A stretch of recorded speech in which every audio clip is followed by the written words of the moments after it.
સુરતના Radharaman textile market ખાતે pipe બદલવા ગયેલા 3 મજૂરો નીચે પડ્યા, 2નું મોત, 1 ગંભીર. સુરતના સારોલી વિસ્તારમાં આવેલા રાધારમણ માર્કેટમાં પાઇપ બદલવા સહિતની કામગીરી કરવામાં આવી હતી. જે કામગીરી પૂર્ણ થયા બાદ આજે પાલક ઉતારવાની કામગીરી કરવામાં આવી રહી હતી. દરમિયાન પાલક ઉતારવા આવેલા કારીગરો ઉપર ચડી રહ્યા હતા ત્યારે પાલક તૂટી પડી હતી, જેના કારણે 5મા માળેથી 3 જેટલા કારીગરો નીચે પટકાયા હતા, જેમાં 2 યુવકોના મોત નીપજ્યા છે, જ્યારે એકની હાલત ગંભીર છે. 2 યુવકોના હાથમાં લોખંડની એંગલ હાથમાં આવી જતા લટકી જતા બચી ગયા હતા.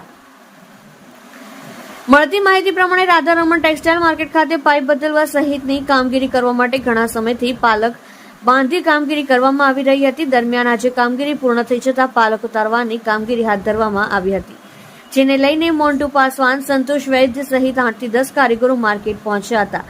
ત્યારબાદ પાલક ઉતારવાની કામગીરી કરી રહ્યા હતા. સંતોષ, મોન્ટુ, મિંકુ, મંગેશ અને શિવમ મિશ્રા પાલક ઉતારવા માટે ઉપર ચડી ગયા હતા. 5મા માળે પહોંચીને કામગીરી કરતા હતા. દરમિયાન રસો ખુલી જવાના કારણે પાલક તૂટી પડ્યો હતો, જેના પગલે મંગેશ અને શિવમના હાથમાં લોખંડની એંગલ આવી જતા પકડી લેતા નીચે પટકાતા બચી ગયા હતા. સંતોષ, મોન્ટુ અને મિંકુ 5મા માળેથી નીચે પટકાયા હતા, જેથી તેમને તાત્કાલિક સ્મીમેર હોસ્પિટલ ખસેડવામાં આવ્યા હતા. સ્મીમેર હોસ્પિટલમાં 2 યુવકોની ફરજ પરના તબીબે તપાસી મૃત જાહેર કર્યા હતા, જ્યારે અન્ય 1 યુવકની હાલત ગંભીર હોવાનું સામે આવ્યું છે. ઘટના અંગેની જાણ થતાં સારોલી પોલીસ પણ દોડી આવી હતી. સારોલી પોલીસ દ્વારા પરિવાર અને સાથી કામદારોના નિવેદન નોંધીને પોસ્ટમોર્ટમની દિશામાં કામગીરી હાથ ધરી હતી. તમે જોઈ રહ્યા છો લોકચક્ર ન્યૂઝ 24 ઇબ્રાહિમ શેખની સાથે. जी, आपका नाम? शिवम मिश्रा।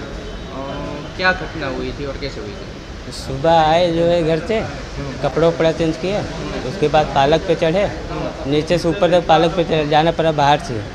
उसके बाद 2-3 हाल लाइन खोले और अचानक रस्सा टूट गया, रस्से का पालक, और डायरेक्ट नीचे गिर गए सर. पालक साथ में आ गया नीचे. कौन कौन नीचे गिरा और कौन बच गए? मैं, मंगेश, 2 जन बच गए, और मोन्टू, मिंकू और संतोष, ये 3 जन नीचे गिर गए थे. इसमें से 1 जन बचे हुए हैं. वो किसकी मौत हुई? संतोष की और मोन्टू की. आप कैसे बचे थे? और रस्से पकड़ के, बारी पकड़ के ऐसे लटक गए थे 2 जन. फिर उसको कैसे यहाँ पे लाए थे? फिर एम्बुलेंस से, हाँ 108 से. तो यहाँ पे क्या बोला डॉक्टर ने लाए तो? डॉक्टर ने बोला 2 जन तो डेड एक्सपायर हो गए, और 1 जन अभी सीरियस है, उसका कमर पे फ्रैक्चर हुआ है.